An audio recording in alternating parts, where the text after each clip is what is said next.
Hello friends, എല്ലാ കൂട്ടുകാർക്കും പുതിയൊരു വീഡിയോയിലേക്ക് സ്വാഗതം. അങ്ങനെ വളകാപ്പ് ചടങ്ങിനിടയിൽ ചടങ്ങ് തുടങ്ങാൻ വരട്ടെ എന്ന് പറഞ്ഞ് വളകാപ്പിൻ്റെ സാധനങ്ങൾ ഒക്കെ വലിച്ചെറിയാണ് ആദർശ്. ഇതൊക്കെ കണ്ട് എല്ലാവരും ഞെട്ടി നിൽക്കുകയാണ്. ശേഷം മുത്തശ്ശൻ ആദർശിനോട് നീ എന്തായി കാണിക്കുന്നത് എന്ന് ദേഷ്യത്തോടെ ചോദിക്കുകയാണ്. ആകെ പൊട്ടിത്തെറിച്ച് ഇവിടെ ഒരു ചടങ്ങ് നടത്തണ്ട എന്ന് ദേഷ്യം അടക്കവയ്യാതെ പറയാണ് ആദർശ്. അപ്പോൾ എന്താ ആദർശ്, നിനക്ക് ഭ്രാന്ത് പിടിച്ചോ എന്ന് ആദർശിൻ്റെ അച്ഛൻ ഇതൊക്കെ കണ്ട് ആകെ അമ്പരന്ന് ചോദിക്കുമ്പോൾ ആദർശ് നോർമലാണെന്നും ഇവിടെ ഭ്രാന്ത് പിടിച്ച പോലെ കാണിക്കുന്നത് ആരൊക്കെയാണെന്നും അവന് നല്ല നിശ്ചയമുണ്ടെന്നും ഈ ചടങ്ങ് നിർത്താൻ പറഞ്ഞത് എന്നൊക്കെ ജലജ വിളിച്ച് പറയുമ്പോൾ എല്ലാവരും ഒന്നും മനസ്സിലാകാതെ പരസ്പരം നോക്കി നിൽക്കുകയാണ്. ശേഷം ദേ ഞങ്ങളുടെ മക്കളോടും ഞങ്ങളോടുമൊക്കെ അബിയുടെ അമ്മയ്ക്ക് ദേഷ്യമാണെന്നറിയാം, എങ്കിലും വൈരാഗ്യം മനസ്സിൽ വെച്ചുകൊണ്ട് ഈ ചടങ്ങ് മുടക്കരുത് പ്ലീസ് എന്ന് കരഞ്ഞുകൊണ്ട് ജലജയോട് കനക കൈ കൂപ്പുകയാണ്. അതുകൊണ്ട് ദേഷ്യം അടക്കവയ്യാതെ മിണ്ടരുത്, നീ വിശ്വസർപ്പങ്ങളെ പ്രസവിച്ച ഒരു അമ്മയാണ്, നീ നീരും നിറയുമില്ലാത്ത ഒരുത്തി എന്ന് പറയുകയാണ് ജലജ. ഇത് കേട്ട് ഞെട്ടലോടെ നിൽക്കുകയാണ് നയനയുടെ കുടുംബം. ഇതൊക്കെ കേട്ട് ഒന്നും മനസ്സിലാകാതെ മുത്തശ്ശി ജലജയോട് ദേ നിൻ്റെ മകൻ്റെ ഭാര്യയുടെ വളകാപ്പ് ചടങ്ങ് നടക്കാൻ പോകുന്നത്, അത് നീ ഈ രീതിയിൽ അലങ്കോലപ്പെടുത്തിയാൽ നിൻ്റെ സ്ഥാനം ഈ വീടിന് പുറത്തായിരിക്കും എന്ന് പറയുമ്പോൾ ആയിക്കോട്ടെ, ഞാൻ പുറത്തു പോകുന്നതിന് മുമ്പ് ചില കാര്യങ്ങൾ എല്ലാവരും അറിഞ്ഞേ മതിയാകൂ എന്ന് ജലജ പറയുമ്പോൾ നയന ടെൻഷനിൽ ഈശ്വര, ആദർശനും അപ്പച്ചിയും എല്ലാം അറിഞ്ഞോ എന്തോ എന്ന് മനസ്സിൽ കരുതി നിൽക്കുകയാണ്. ശേഷം ജലജ നേരെ നവ്യയുടെ അടുത്തേക്ക് ചെന്ന് ഇത് നിൻ്റെ എത്രാമത്തെ മാസമാടി എന്ന് ചോദിക്കുന്നത് കേട്ട് എഴുന്നേറ്റ് നിൽക്കുന്ന നവ്യയുടെ വയറ്റിൽ കൈവച്ച് ശേഷം മോളുടെ വയറ്റിൽ കിടക്കുന്ന കുഞ്ഞിനെ ചലനമൊക്കെ ഉണ്ടോ എന്ന് ജലജ ചോദിക്കുമ്പോൾ എന്താ അമ്മേ ഇതൊക്കെ എന്ന് ചോദിക്കുന്ന അബിയുടെ നേരെ വന്ന് അബിയുടെ മുഖത്ത് ആഞ്ഞ് അടിക്കുകയാണ് ജലജ. ശേഷം ഇപ്പോൾ ആദർശല്ല, അതിനേക്കാൾ ഒക്കെ എത്രയോ മുന്നേ നിനക്ക് പലതും ചെയ്യാൻ കഴിയുമായിരുന്നു. നീ എവിടുത്തെ ഭർത്താവാടാ, നിന്നെപ്പോലെ മണ്ടനായ ഒരുത്തൻ മകനാണെന്ന് ആയതാണ് എൻ്റെ എല്ലാ പരാജയത്തിനും കാരണം എന്ന് ജലജ അബിയോട് പറയുമ്പോൾ ഒന്നും മനസ്സിലാകാതെ ജലജെ നിൻ്റെ ഷോ നിർത്ത്, നിന്നെ തല്ലി ഇറക്കും ഞാൻ എന്ന് ദേഷ്യം അടക്കവയ്യാതെ പറയുന്ന മുത്തശ്ശനോട് അച്ഛാ, എനിക്ക് പറയാനുള്ളത് എല്ലാം പറഞ്ഞിട്ട് കാണാൻ ഉള്ളത് എല്ലാം കണ്ടിട്ട് അച്ഛൻ എന്ത് വേണമെങ്കിലും ചെയ്തോ, അതുവരെ ദൈവികമായ ഒരു ചടങ്ങ് നടക്കുമ്പോൾ അത് തടസ്സപ്പെടുത്താൻ ഞാൻ ശ്രമിച്ചാലും അച്ഛനും മറ്റാരേക്കാളും വിശ്വാസമുള്ള അച്ഛൻ്റെ കൊച്ചുമകൻ ഇങ്ങനെയൊക്കെ ചെയ്യോ? ആദർശി എന്തോ ഇതൊക്കെ തട്ടിത്തെറിപ്പിക്കുക എന്നും മൂർത്തി സാറിനോട് ജലജ ചോദിക്കുന്നത് കേട്ട് ഒന്നും മനസ്സിലാകാതെ എന്താ ആദർശി സംഭവിച്ചത് എന്ന് ആദർശിനോട് ചോദിക്കുന്ന ദേവയാനിയോട് സംഭവിച്ചത് എന്താണെന്ന് ഞാൻ പറയാം ഏട്ടത്തി എന്ന് പറഞ്ഞ ശേഷം ജലജ നവ്യയ്ക്ക് നേരെ തിരിഞ്ഞു നീ എൻ്റെ ചോദ്യത്തിന് മറുപടി പറഞ്ഞില്ലല്ലോ, എന്താ നീ പകച്ചു നിൽക്കുന്നത് എന്ന് ചോദിച്ച് നവ്യയുടെ വയറ്റിലേക്ക് ആഞ്ഞിരിക്കുകയാണ് ജലജ. അതുകണ്ട് എല്ലാവരും അയ്യോ എന്ന് നിലവിളിക്കുകയാണ്. അതുകണ്ട് ജലജയെ നീ എന്തായി കാണിക്കുന്നത് എന്ന് ദേവയാനി ചോദിക്കുമ്പോൾ അതൊന്നും മൈൻഡ് ചെയ്യാതെ നവ്യയോടായി വേദനിച്ചോ, ഇനിയിപ്പോൾ വേദനിച്ചില്ലെങ്കിൽ എന്ന് പറഞ്ഞ് നവ്യയുടെ വയറ്റിൽ പിന്നെയും ആഞ്ഞ് ഇടിക്കുകയാണ് ജലജ. ഇത് കണ്ട് എടി എന്ന് ജലജയ്ക്ക് നേരെ കനക അലറി വിളിക്കുമ്പോൾ വേണ്ട എന്ന് ആദർശ് തടയുകയാണ് കനകയെ. ശേഷം ഇനി വലിയൊരു വടി കൊണ്ട് ഇവളുടെ വയറ്റിൽ അടിച്ചെന്ന് ഇരിക്കട്ടെ, ഇവൾക്ക് എന്തെങ്കിലും സംഭവിച്ചാലും ഇവളുടെ കുഞ്ഞിന് ഒന്നും സംഭവിക്കില്ല.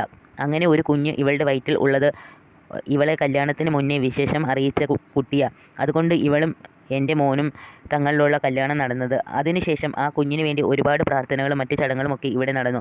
ഇന്ന് ഇവിടെ വിളിച്ചുകൊണ്ട് പോകുന്ന ദിവസമാണ്, വിളിച്ചുകൊണ്ട് പോട്ടെ, അങ്ങനെ പോകുന്ന ഇവൾ ഇനി ഒരിക്കലും മടങ്ങി വരണ്ട എന്ന് ഭ്രാന്ത് കയറിയ പോലെ വിളിച്ചു പറയുകയാണ് ജലജ. എല്ലാവരും ഒന്നും മനസ്സിലാകാതെ പരസ്പരം നോക്കുക. നീ എന്തൊക്കെയായി പറയുന്നത് ആദർശേ, എന്താ സംഭവിച്ചത് എന്ന് ചോദിക്കുകയാണ് അച്ഛൻ. അത് കേട്ട് ജലജ എന്താ സംഭവിച്ചത് എന്ന് എല്ലാവരും കണ്ടോ എന്ന് പറഞ്ഞ് നവ്യയുടെ വയറ്റിൽ ഇരുന്ന പാഡ് വലിച്ചു എടുക്കുകയാണ് ജലജ. അത് കണ്ട് എല്ലാവരും കണ്ണു തള്ളി നിൽക്കുകയാണ്. ശേഷം ആ പാഡ് നിലത്തേക്ക് പൊക്കി പിടിച്ച ശേഷം ഇത് കണ്ടോ, ഇതാ എല്ലാവരും ഇത്രയും ദിവസം ഇവളുടെ വയറ്റിൽ കിടന്ന കുഞ്ഞ് ഇതാണ് എന്ന് പറഞ്ഞ് ആ പാഡ് നിലത്തേക്ക് എറിയുകയാണ്. ഇതൊക്കെ കണ്ട് തലയ്ക്ക് കയ്യും വെച്ച് കരയുകയാണ് കനക. ശേഷം ഇപ്പോൾ മനസ്സിലായാലോ ഞാൻ എന്തുകൊണ്ടാണ് ഇങ്ങനെയൊക്കെ ചെയ്തത് എന്ന്, ഇവൾ നമ്മളെ എല്ലാം വിഡ്ഢിയാൾ ആക്കുകയായിരുന്നു എന്ന് ആദർശ് പറയുകയാണ്. ഇത് കേട്ട് ഇനി പറയാനുള്ളത് ഒക്കെ ഞാൻ പറയാം. കുറച്ച് ദിവസമായിട്ട് ഇവളെ എനിക്ക് സംശയമുണ്ടായിരുന്നു, ഇപ്പോഴാണ് ആ സംശയം ശരിയായത് എന്ന് ജലജ പറഞ്ഞുകൊണ്ട് മുമ്പ് നവ്യയുടെ മെഡിക്കൽ റിപ്പോർട്ടുകൾ എടുത്ത് ഡോക്ടർക്ക് അയച്ചു കൊടുത്തതും ഡോക്ടർ അവൾ പ്രഗ്നൻ്റ് അല്ല എന്നും അങ്ങനെ പ്രഗ്നൻ്റ് ആണ് എന്ന് തർക്കിക്കുന്ന ജലജയോട് അവൾ അങ്ങനെയാണെങ്കിൽ പാഡ് വെച്ച് കെട്ടിയിരിക്കുകയാണെന്നും അവൾ ഒരു പഠിച്ച കള്ളിയാണെന്നും ഡോക്ടർ പറഞ്ഞതും ശേഷം ആദർശിനോട് എനിക്ക് നവ്യയുടെ കാര്യത്തിൽ നല്ല സംശയമുണ്ടായിരുന്നു മോനെ, അതുകൊണ്ട് അവളുടെ മെഡിക്കൽ റിപ്പോർട്ടുകൾ എൻ്റെ ഒരു ഫ്രണ്ടിന് അയച്ചു കൊടുത്തു. അതൊക്കെ നോക്കിയിട്ട് അദ്ദേഹം തറപ്പിച്ച് പറയുക അവൾ പ്രഗ്നൻ്റ് അല്ല എന്ന് ജലജ പറയുമ്പോൾ പ്രഗ്നൻ്റ് അല്ലേ എന്ന് ഞെട്ടലോടെ ചോദിക്കുന്ന ആദർശിനോട് അവളുടെ വയറ്റിൽ ഒരു കുഞ്ഞില്ല, മോൻ ശ്രദ്ധിച്ചിട്ടോ, അമ്മയാകാൻ പോകുന്ന പെൺകുട്ടിയുടെ തളർച്ചയോ ക്ഷീണമോ അവൾക്കുണ്ടായിട്ടില്ല എന്ന് മാത്രമല്ല അവൾ പ്രഗ്നൻ്റ് ആയി മാസങ്ങൾ കഴിഞ്ഞിട്ടും അവളുടെ ശരീരത്തിൽ അതിൻ്റെ മാറ്റങ്ങൾ കാണാതായപ്പോൾ എല്ലാവരും അവളോട് ചോദിച്ചതാണ്. പിന്നീട് പെട്ടെന്ന് ഒരു ദിവസം അവൾക്ക് വയറുള്ളതായിട്ട് എല്ലാവർക്കും ഫീൽ ചെയ്തത് എന്ന് പറയുന്ന ജലജയോട് അപ്പച്ചി ഇതൊക്കെ എങ്ങനെ സാധിക്കും എന്ന് ഞെട്ടലോടെ ചോദിക്കുന്ന ആദർശിനോട് ഒരേ പാഡ് കെട്ടിവെച്ചത് കൊണ്ട് നടന്നാൽ വയറ് തോന്നിക്കൂലേ ആദർശ് എന്ന് പറയുന്ന ജലജയോട് അത് കൺഫേം ചെയ്യാതെ നമ്മൾ അവളെ കുറ്റപ്പെടുത്തുന്നത് ശരിയല്ല എന്ന് പറയുകയാണ് ആദർശ്. അത് കേട്ട് ഞാൻ കൺഫേം ചെയ്യാം, അപ്പോഴെങ്കിലും നീ പ്രതികരിക്കാൻ തയ്യാറാകണം. കള്ളങ്ങൾ പറഞ്ഞ് ആണ് അവളോട് നിന്റെ ഭാര്യയും വീട്ടിനകത്ത് കയറിയത്. അത് ഇപ്പോൾ തുടരുവാണെങ്കിൽ ഇനി അവളുമാരും ഇവിടെ നിർത്തുന്നതിൽ എന്തെങ്കിലും അർത്ഥമുണ്ടോ? എല്ലാം അറിഞ്ഞു വച്ചിട്ടും അമ്മയും മക്കളും വളകാപ്പ് ചടങ്ങ് വരെ കാര്യങ്ങൾ കൊണ്ട് എത്തിച്ചില്ലേ? കനകയും മക്കളും ഏത് തരക്കാരായിരിക്കും? അങ്ങനെയുള്ളവർക്ക് അനന്തപുരി തറവാട്ടിൽ കയറാനുള്ള യോഗ്യതയുണ്ടോ? അതിനുള്ള അർഹതയുണ്ടോ എന്ന് ചോദിക്കുന്ന ജലജയോട് അപ്പച്ചി ആദ്യം ഡോക്ടർ പറഞ്ഞത് സത്യമാണോ എന്ന് കണ്ടെത്തണം. അതിനുശേഷം എന്ത് വേണമെന്ന് നമുക്ക് തീരുമാനിക്കാം എന്ന് ആദർശ് പറയുമ്പോൾ ശരി മോനെ എന്ന് പറഞ്ഞു പോവുകയാണ് ജലജ. ശേഷം മുറിയിൽ ഒരുങ്ങുന്ന നവ്യയെ ഒളിഞ്ഞു നോക്കുമ്പോൾ നവ്യ പാഡ് വെച്ച് കെട്ടുന്നത് കണ്ട് വായിൽ കൈവച്ച് പോവുകയാണ് ജലജ. ശേഷം ഇങ്ങനെയാണ് ആ സത്യങ്ങൾ അറിഞ്ഞത് എന്ന് ജലജ കാര്യങ്ങൾ വിശദമായി പറഞ്ഞു കൊടുക്കുകയാണ്. ഇതൊക്കെ ഡോക്ടറെടുത്ത് സംസാരിക്കുന്ന സമയത്ത് ആദർശം അരികിലുണ്ടായിരുന്നു എന്നും അതുകൊണ്ട് അവനിപ്പോൾ ഈ പ്രകടനങ്ങളൊക്കെ നടത്തിയത് എന്നും നവ്യയോട് പറഞ്ഞ ശേഷം മൂർത്തി സാറിന് നേരെ തിരിഞ്ഞ് ഈ വീട്ടിൽ എന്ത് കള്ളത്തരങ്ങൾ നടന്നാലും അതിനൊക്കെ പഴി കേൾക്കുന്നത് ഞാനും എൻ്റെ മോനുമാണ്. എന്നാൽ ഇതുപോലെ വിചിത്രമായ ഒരു സംഭവം ചതി ഇന്നേ വരെ ഞങ്ങളുടെ ഭാഗത്തു നിന്നും ഉണ്ടായിട്ടുണ്ടോ? അച്ഛനും അമ്മയും നാഡിയയ്ക്ക് 40 വട്ടം ഇവളുമാരെ സപ്പോർട്ട് ചെയ്യുമായിരുന്നല്ലോ, ഇപ്പോൾ ഒന്നും പറയാനില്ലേ എന്ന് മുത്തശ്ശനോട് ജലജ ചോദിക്കുമ്പോൾ അമ്മയ്ക്കിത് നേരത്തെ അറിയായിരുന്നോ എന്ന് ആദർശ് കനകയോട് ചോദിക്കുകയാണ്. ഇല്ല മോനെ, എനിക്ക് അറിയില്ലായിരുന്നു എന്ന് കനക ദയനീയമായി കരഞ്ഞുകൊണ്ട് പറയുമ്പോൾ മക്കൾക്ക് വേണ്ടി അമ്മമാർ പല ത്യാഗവും സഹിക്കും. അവരുടെ ജീവൻ പോയാലും ചിലപ്പോൾ ചില സത്യങ്ങൾ അവർ പുറത്ത് പറഞ്ഞില്ലെന്ന് വരും. എന്നാൽ ആണുങ്ങളുടെ കാര്യം അങ്ങനെയല്ല. അച്ഛനെങ്കിലും സത്യം പറയണം എന്ന് ഗോവിന്ദനോട് പറഞ്ഞ ശേഷം നവ്യയെ ഇന്ന് വിളിച്ചുകൊണ്ട് പോയ ശേഷം കുഞ്ഞു പോയി എന്ന് അറിയിക്കാം എന്ന് വിചാരിച്ചിട്ടാണോ ഇങ്ങോട്ട് വന്നത് എന്ന് ആദർശ് ചോദിക്കുമ്പോൾ നിസ്സഹായതയോടെ നിൽക്കുന്ന ഗോവിന്ദനെ അത് തന്നെയാണ് സത്യം. ഇന്ന് കിട്ടുന്ന സമ്മാനങ്ങളുമായി പോയ ശേഷം എന്തെങ്കിലും ഒരു ഹോസ്പിറ്റലിൽ ഇവളെ അഡ്മിറ്റ് ചെയ്യും. എന്നിട്ട് കുഞ്ഞു പോയി എന്ന് എല്ലാവരോടും പറയും. അപ്പോൾ ആ സിമ്പതിയും നിനക്ക് കിട്ടുമല്ലോ എന്ന് ചോദിക്കുകയാണ് നവ്യയോട്. അത് കേട്ട് നയനയുടെ കുടുംബത്തിൽ ഉള്ളവരുടെ കണ്ണുകൾ നിറയുകയാണ്. ശേഷം ഗോവിന്ദൻ്റെ അടുത്തേക്ക് ചെന്ന് അച്ഛൻ എന്താ ഒന്നും മിണ്ടാത്തത് എന്ന് ചോദിക്കുന്ന ആദർശനോട് മോൻ പറഞ്ഞതാണ് സത്യം, പിന്നെ അയാൾ എന്ത് പറയാനാ എന്ന് ദേഷ്യമടക്കം വയ്യാതെ ജലജ പറയുമ്പോൾ കാഴ്ചയ്ക്ക് മനുഷ്യൻ്റെ രൂപവും ഭാവവും ഒക്കെയുണ്ട്, എന്നാൽ പ്രവൃത്തിയിൽ അത് ലെവലേശം ഇല്ല, തൊട്ട് തീണ്ടിയിട്ടില്ല എന്ന് തുള്ളിക്കൊണ്ട് പറയുകയാണ് ദേവയാനി. ഇത് കേട്ട് നിറകണ്ണുകളുമായി തൊഴുതുകൊണ്ട് സത്യം പറയാം മോനെ, ഞങ്ങൾക്കിതിന് അറിയില്ലായിരുന്നു സത്യമായിട്ടും എന്ന് പറഞ്ഞ് പൊട്ടിക്കരയുകയാണ് കനക. അത് കണ്ട് ഞാൻ അമ്മയോടല്ല ചോദിച്ചത് അച്ഛനോടാ എന്ന് പറയുന്ന ആദർശിനോട് ഇപ്പോഴാണ് മോനെ ഞങ്ങൾ എല്ലാം അറിഞ്ഞത് എന്ന് നെഞ്ചു തകർന്ന് പറയുകയാണ് ഗോവിന്ദൻ. ഇത് കണ്ട് ഇത് ഒരു അച്ഛനും വലിയ ഷോക്കാണല്ലോ. അന്ന് കല്യാണ സമയത്തൊക്കെ ഇയാൾ നെഞ്ചു വേദനയാണെന്ന് പറഞ്ഞ് വീഴുമായിരുന്നല്ലോ, ഇപ്പോൾ എന്താ വീഴാത്തത് എന്ന് പുച്ഛത്തോടെ ചിലത് പറയുന്നത് കേട്ട് ഹൃദയവും മനസാക്ഷിയും ഇല്ലാത്തവരുടെ പല പ്രാവശ്യം തെളിയിച്ചതാ. ഇപ്പോൾ അത് 100% ശരിയാകുന്ന കാര്യങ്ങളാണ് ഇവിടെ നടന്നത് എന്ന് പൊട്ടിത്തെറിച്ച് പറയുന്ന ദേവയാനിയോട് നിസ്സഹായതയോടെ ഞാൻ പറഞ്ഞത് സത്യം, എനിക്കൊന്നും അറിയില്ലായിരുന്നു എന്ന് നിസ്സഹായതയോടെ പറയാണ് ഗോവിന്ദൻ. ശേഷം നയനയ്ക്ക് നേരെ തിരിഞ്ഞ് സംസാരത്തിലും പ്രവൃത്തിയിലും എല്ലാവരും ഇഷ്ടപ്പെടുന്ന പെൺകുട്ടിയാ എൻ്റെ മുത്തശ്ശനും മുത്തശ്ശിയും നെഞ്ചിലേറ്റി നീ വന്ന ശേഷം ഞങ്ങൾ കൊച്ചുമക്കൾ പോലും നിനക്ക് പിന്നിലായി. അത് നിൻ്റെ മനസ്സിൻ്റെ വലിപ്പം കൊണ്ടും സത്യസന്ധത കൊണ്ടും അവരെ നിന്നെ സ്നേഹിച്ചതാണെന്ന എൻ്റെ വിശ്വാസം. ഈ വീടിൻ്റെ പല കാര്യങ്ങളും തീരുമാനിച്ചിരുന്നത് എൻ്റെ അമ്മയായിരുന്നു. എന്നാൽ നീ വന്ന ശേഷം ആ അമ്മ പോലും മുത്തശ്ശനും മുത്തശ്ശിയുടെയും മാറ്റി നിർത്തി. അവിടെയും നിൻ്റെ ആത്മാർത്ഥതയും ഹൃദയവിശാലതയുമാണ് അതിന് കാരണമെന്ന് അവരും പലപ്പോഴും എന്നോട് പറഞ്ഞിട്ടുണ്ട്.